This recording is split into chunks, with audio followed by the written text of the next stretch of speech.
Kids TV. বনের রাজা। এক গভীর ঘন জঙ্গলে বসবাস করত পশু পাখি জন্তু জানোয়ারেরা। সিংহ ছিল সেই বনের রাজা, কিন্তু সিংহ বৃদ্ধ হয়ে পড়ায় সে আর বনের দায়িত্ব সামলাতে পারছিল না।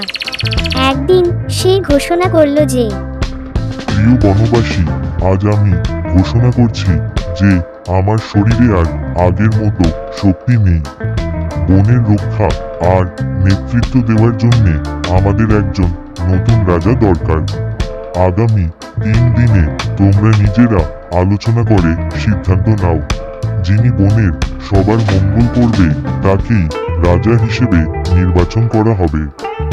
এই ঘোষণা শুনে বনের সব পশু পাখি সম্মত হলো।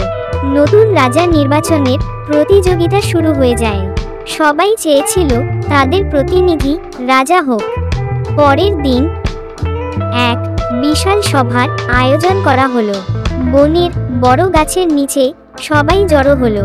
সবার মধ্যেই উত্তেজনা, আনন্দ এবং খানিকটা উদ্বেগ। কে হবে নতুন রাজা? আমার মতে রাজা এমন কেউ হওয়া উচিত যার বুদ্ধি সবচেয়ে প্রখর।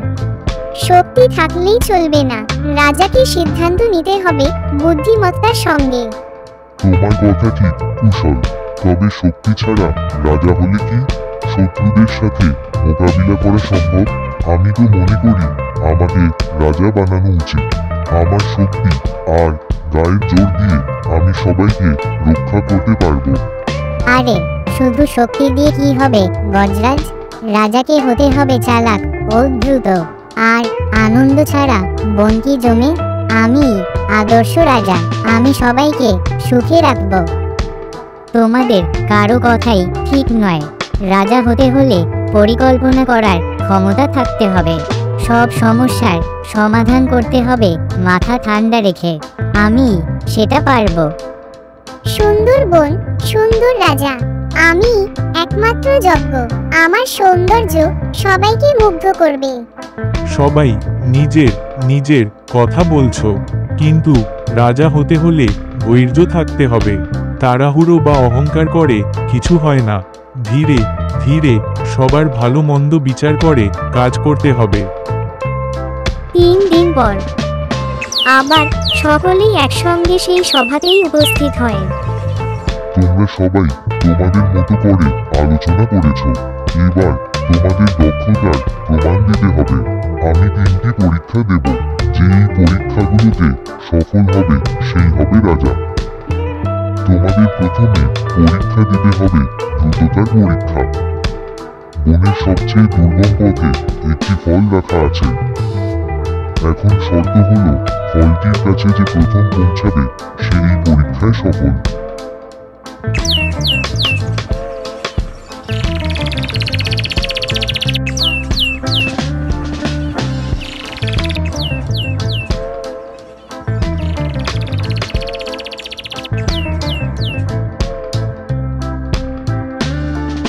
খরগোশ আর বানর এই পরীক্ষায় এগিয়েছিল।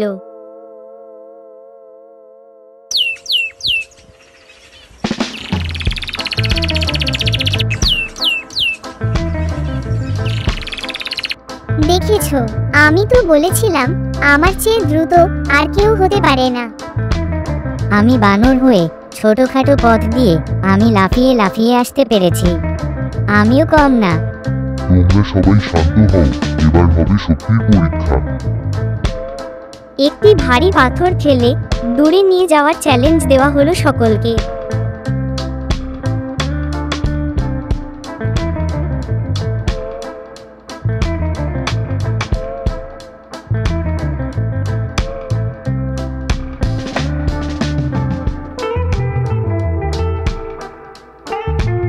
কেবল একমাত্র হাতি এই পরীক্ষাতে সবার আগে এগিয়ে গেল। আমি তো এটাই বলেছিলাম, রাজা হতে গেলে শরীরে শক্তি থাকার প্রয়োজন। কেউ কি আমাকে আটকাতে পারবে? এবার হবে তোমাদের বুদ্ধির পরীক্ষা। একটি ধাঁধার সমাধান করতে বলা হলো। শিয়াল আর খরগোশ দ্রুত উত্তর দিয়ে দিল। হা হা, বাধা সমাধানে আমার জুড়ি নেই। এটা তো আমার রোজকার কাজ। তুমি কি ভেবেছো শুধু তুমি ধূর্ত? আমারও বুদ্ধি আছে। পরের দিন সিংহ সবাইকে ডেকে বলল, তোমরা সবাই তোমাদের নিজ নিজ গুণ প্রমাণ করেছ, কিন্তু রাজা হতে গেলে কেবল গুণ থাকলেই হয় না, রাজাকে সবার মঙ্গল করতে হবে। এবার তোমাদের প্রত্যেকের কাছে জানতে চাই, রাজা হলে তোমরা কি করবে?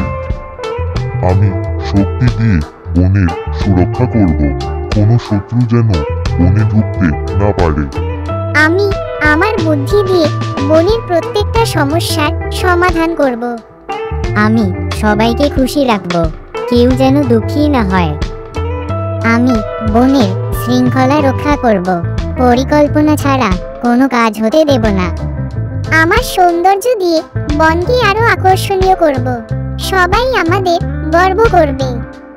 আমি ধৈর্য আর বিচার বুদ্ধি দিয়ে সব সিদ্ধান্ত নেব, তাড়াহুড়ো বা অহংকার করব না। সিংহ কয়েক মুহূর্ত চুপ করে থেকে বলল, তোমরা সবাই যোগ্য, তবে রাজা হওয়ার জন্য সবার মঙ্গল চিন্তা করা সবচেয়ে জরুরি। আমি এই দায়িত্ব কচ্ছপ ধীরাজকে দিতে চাই, কারণ ধৈর্যশীল এবং সবার কথা শোনার ক্ষমতা রাখে। বনের সবাই ধীরাজকে রাজা হিসেবে মেনে নিল। ধীরাজ শান্তভাবে সবাইকে বলল, আমার দায়িত্ব হবে বনের সবার জন্য কাজ করা। আমি চাই সবাই মিলে বনকে সুন্দর, সুখী এবং সুরক্ষিত রাখি। সেই দিন থেকে বন আবার শান্তি ও আনন্দে ভরে উঠল। ধীরাজ তার ধৈর্য ও প্রজ্ঞা দিয়ে সবাইকে একত্রে রেখে সুন্দরভাবে বন পরিচালনা করতে লাগলো। তো বাচ্চারা, অহংকার বা তাড়াহুড়ো নয়, ধৈর্য ও বিচক্ষণতাই প্রকৃত নেতৃত্বের গুণ।